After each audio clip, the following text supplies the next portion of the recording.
રાજ્યના ડીજીપી વડોદરાની મુલાકાતે ડીજીપી KLN રાવ વડોદરામાં ક્રાઇમ કોન્ફરન્સમાં પોલીસ અધિકારીઓ સાથે કરી ચર્ચા. વડોદરા અને રાજ્યની સુરક્ષા વ્યવસ્થા અંગે કરી સમીક્ષા.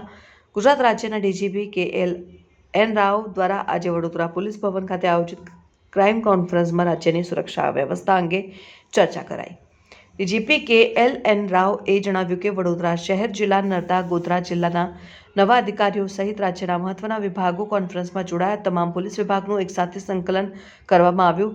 3:30 ચર્ચા કરવામાં આવીને આવનાર દિવસમાં સુરત, રાજકોટ સહિતના શહેરમાં ક્રાઇમ કોન્ફરન્સ કરવામાં આવશે અને સાયબર ક્રાઇમમાં આખું એકાઉન્ટ ફ્રીઝ નહીં થાય, 40% એકાઉન્ટ ફ્રીઝ થશે. નાર્કોટિક્સ માટે ખાસ ઝોનલ ઓફિસ બનાવવામાં આવશે. એક્સિડન્ટના વધતા કેસ મામલે બ્લાઇન્ડ સ્પોટ શોધીને અકસ્માત ઘટાડવા કામ કરાશે. એસઓજીના એસઆઈ લક્ષ્મી દેસાઈની ધરપકડ મામલે પોલીસનો કર્મચારી હોય કે કોઈ પણ હોય, કોઈને છોડવામાં નહીં આવે. એસએમસીના ધ્યાને તેની સંડોવણી બહાર આવી ત્યારે પોલીસ કમિશનરે પણ કડક પગલાં ભર્યા. પોલીસ કર્મીઓ પર ભાર ઘટાડવા તાજેતરમાં 10,000 પોલીસ કર્મીઓની ભરતી થઈ છે. પોલીસ કર્મીઓ આપઘાત ન કરે તે માટે અમે અવેરનેસ કાર્યક્રમ કરી રહ્યા છીએ. જનરક્ષકના વાહનોની સંખ્યા વધારવામાં આવશે.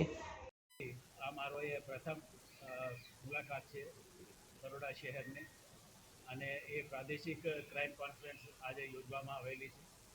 જે રીતે સીપી સાહેબે કીધું છે કે બરોડા શહેર, બરોડા રેન્જ અને ગોધરા રેન્જ અને એના જિલ્લાના જે જિલ્લા પોલીસ અધિક્ષક અને પોલીસ વિભાગ સાથે સંકળાયેલા આર્મ્ડ યુનિટના કમાન્ડન્ટ્સ, ડીઆઈજી, જેલ વિભાગ અને રેલવે વિભાગ, એ તમામ અધિકારીઓને અહીંયા ઉપસ્થિત કરવામાં આવેલું છે.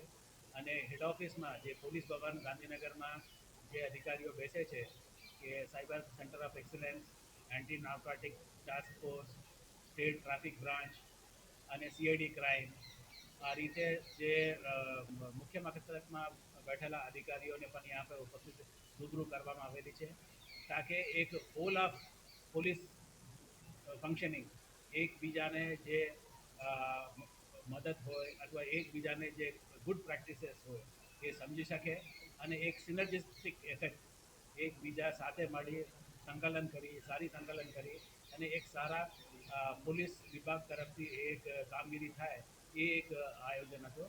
અને 3.5 કલાકની ચર્ચામાં ખૂબ જ રસસ્પદ રહી હતી.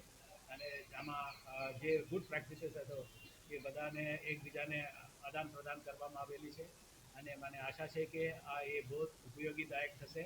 એકબીજાના મુશ્કેલીઓ, લિમિટેશન્સ ઓર એક્સપેરિમેન્ટ્સ ઓર જે સારી કામગીરી છે એકબીજાને સમજી શકાય અને આગળ વધી શકાય એ દિશામાં આજે ચર્ચા થઈ છે.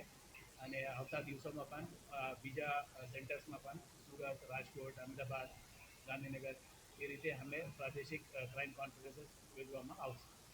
ધન્યવાદ.